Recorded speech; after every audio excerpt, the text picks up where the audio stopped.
पासदारान इनकलाब के सरबराह brigadier general Ahmad वहीदी ने आयतुल्लाह अली खामनई की शहादत का बदला लेने के आज़म का इजहार करते हुए अमरीका और इसराइल को सख्त नताइज की धमकी दे दी है।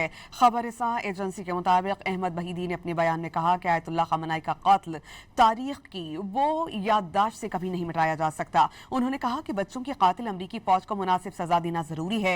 ये भी वाज़ेह किया कि शहदा के खून का बदला लेने और उसके जिम्मेदारान को सजा देना ईरान का हतमी, जायज और नाकाबिले फरामोश मुतालबा रहेगा।